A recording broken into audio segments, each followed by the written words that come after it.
Assalamualaikum warahmatullahi wabarakatuh. Kembali lagi bersama saya, Laude Hamidullah dengan NIM 1S122-017.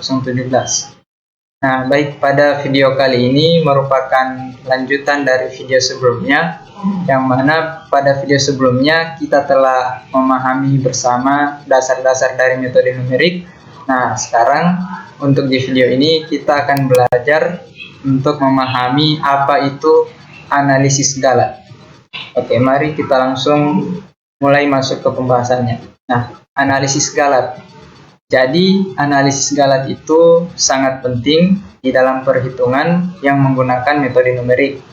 Nah, di sini galat berasosiasi dengan seberapa dekat sebuah solusi hampiran terhadap solusi sejatinya. Nah, jadi semakin kecil galatnya, maka semakin teliti solusi numerik yang akan didapatkan.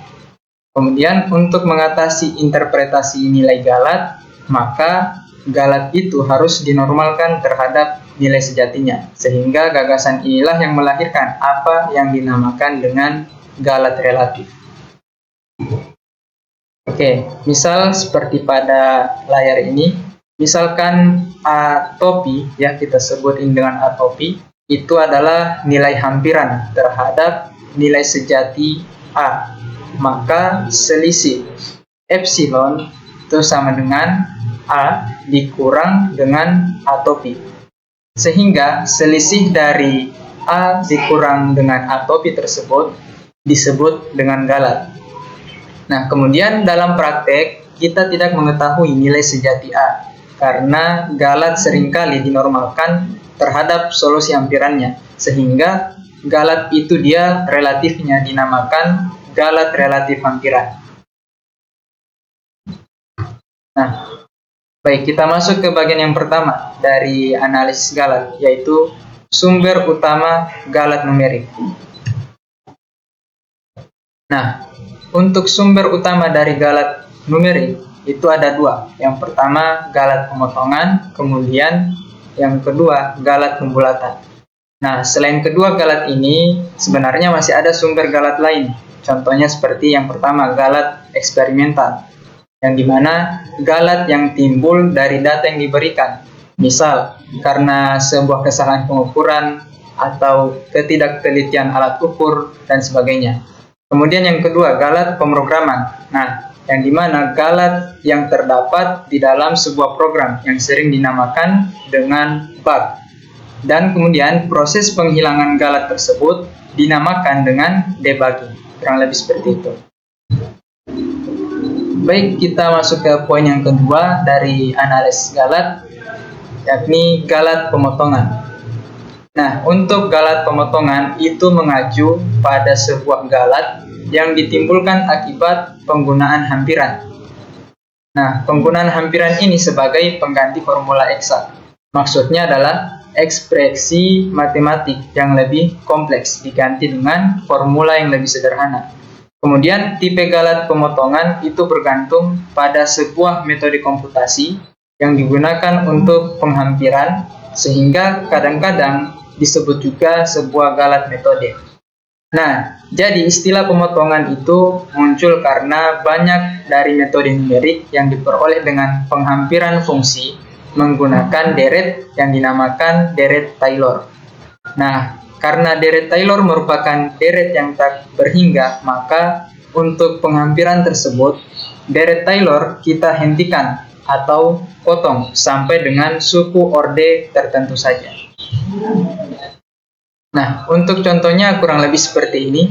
Ada kosinus X yang dimana persamaannya 1 dikurang X pangkat 2 per 2 faktorial ditambah X pangkat 4 per 4 faktorial dikurang X pangkat 6 per 6 faktorial ditambah X pangkat 8 per 8 faktorial, kemudian dikurang X pangkat 10 per 10 faktorial, kemudian ditambah dan seterusnya. Nah, di sini kita lakukan pemotongan pada bagian ini. Nah, sehingga kita dapatkan dua buah area. Yang pertama, area X pangkat 2 per 2 faktorial ditambah X pangkat 4 per 4 faktorial kurang X pangkat 6 per 6 faktorial ini menjadi nilai hampiran. Kemudian pemotongannya di bagian sini, sehingga di area yang ini X pangkat 8 per 8 faktorial, kemudian dikurang X pangkat 10 per 10 faktorial, ini menjadi area galat pemotongan. Nah, sehingga deret Taylor fungsi kosinus X itu sebenarnya tidak berhingga.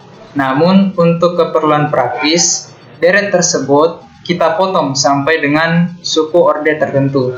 Misalnya sampai suku orde N sama dengan 6, seperti pada contoh ini. Kemudian kita lanjut di contoh selanjutnya. Nah, di sini kita tidak dapat menghitung berapa persisnya galat pada pemotongan ini, karena jumlah seluruh suku-suku setelah pemotongan itu tidak mungkin dapat dihitung.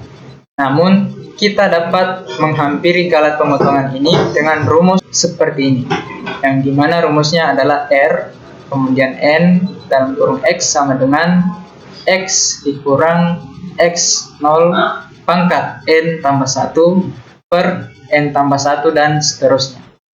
Jika kita inisialkan menjadi pada contoh ini R6 dalam kurung X sama dengan X pangkat 7 per 7 faktorial kosinus C. Oke, baik, kurang lebih seperti itu. Sekarang kita lanjut ke poin yang ketiga tentang galat pembulatan. Nah, pada galat pembulatan itu keterbatasan komputer dalam menyajikan bilangan real menghasilkan galat yang disebut galat pembulatan. Nah, misalnya sebuah komputer hanya dapat merepresentasikan bilangan real dalam 6 digit angka.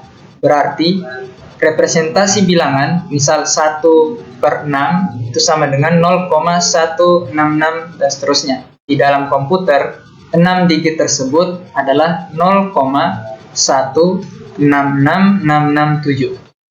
Nah, sehingga galat pembulatannya adalah 1 per 6 kita kurangi dengan 0,166667 menjadi minus 0,00000333.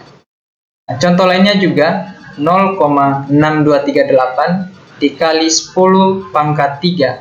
Nah, itu bisa juga kita tulis sebagai 0,6238E ditambah 03. Selanjutnya 0,1714 dikali dengan 10 pangkat minus 13.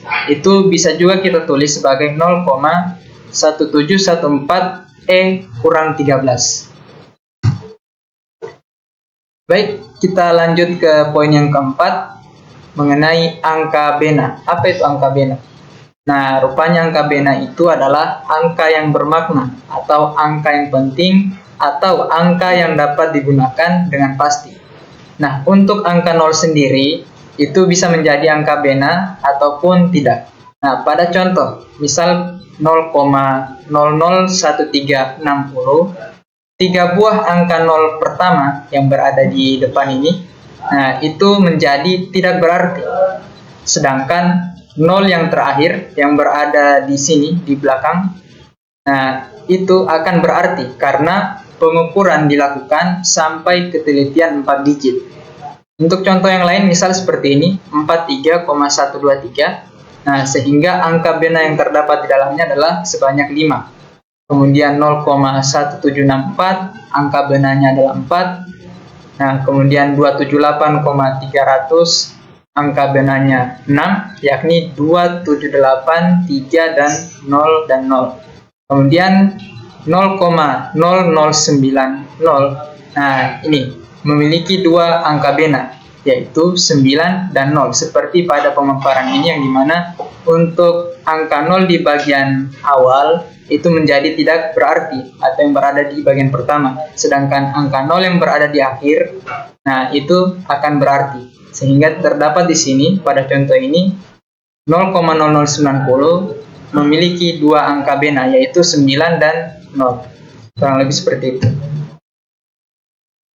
Nah, sehingga komputer itu hanya akan menyimpan sejumlah tertentu angka bena.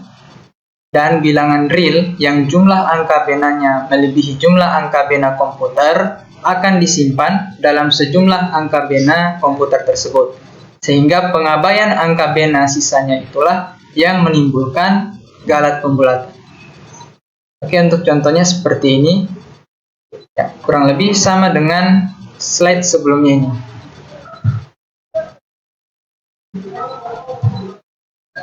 Oke, kita masuk ke poin yang kelima, yakni galat total. Nah, galat total atau biasa disebut juga dengan galat akhir. Nah, atau pada solusi numerik merupakan sebuah jumlah galat pemotongan dan galat pembulatan. Nah, misal pada contoh kosinus 0,2. Nah, di sini dilakukan galat pemotongan yang dimana 1 dikurang 0,2 pangkat 2 per 2 kemudian ditambah 0,2 pangkat 4 per 24. Nah, hasilnya itulah dilakukan galat pembulatan, sehingga ini menjadi 0,9800667. Nah, dan dengan itu, galat pemotongan timbul karena kita menghampiri kosinus 0,2 sampai suku orde keempat. Sedangkan galat pembulatan itu timbul karena kita membulatkan nilai hampiran ke dalam 7 digit bena. Oke, baik. Demikianlah apa yang saya paparkan pada analisis galat ini. Semoga apa yang saya paparkan ini dapat bermanfaat dan dipahami dengan baik. Kurang dan lebihnya mohon dimaafkan. Wabillahi taufiq wal hidayah. Wassalamualaikum warahmatullahi wabarakatuh.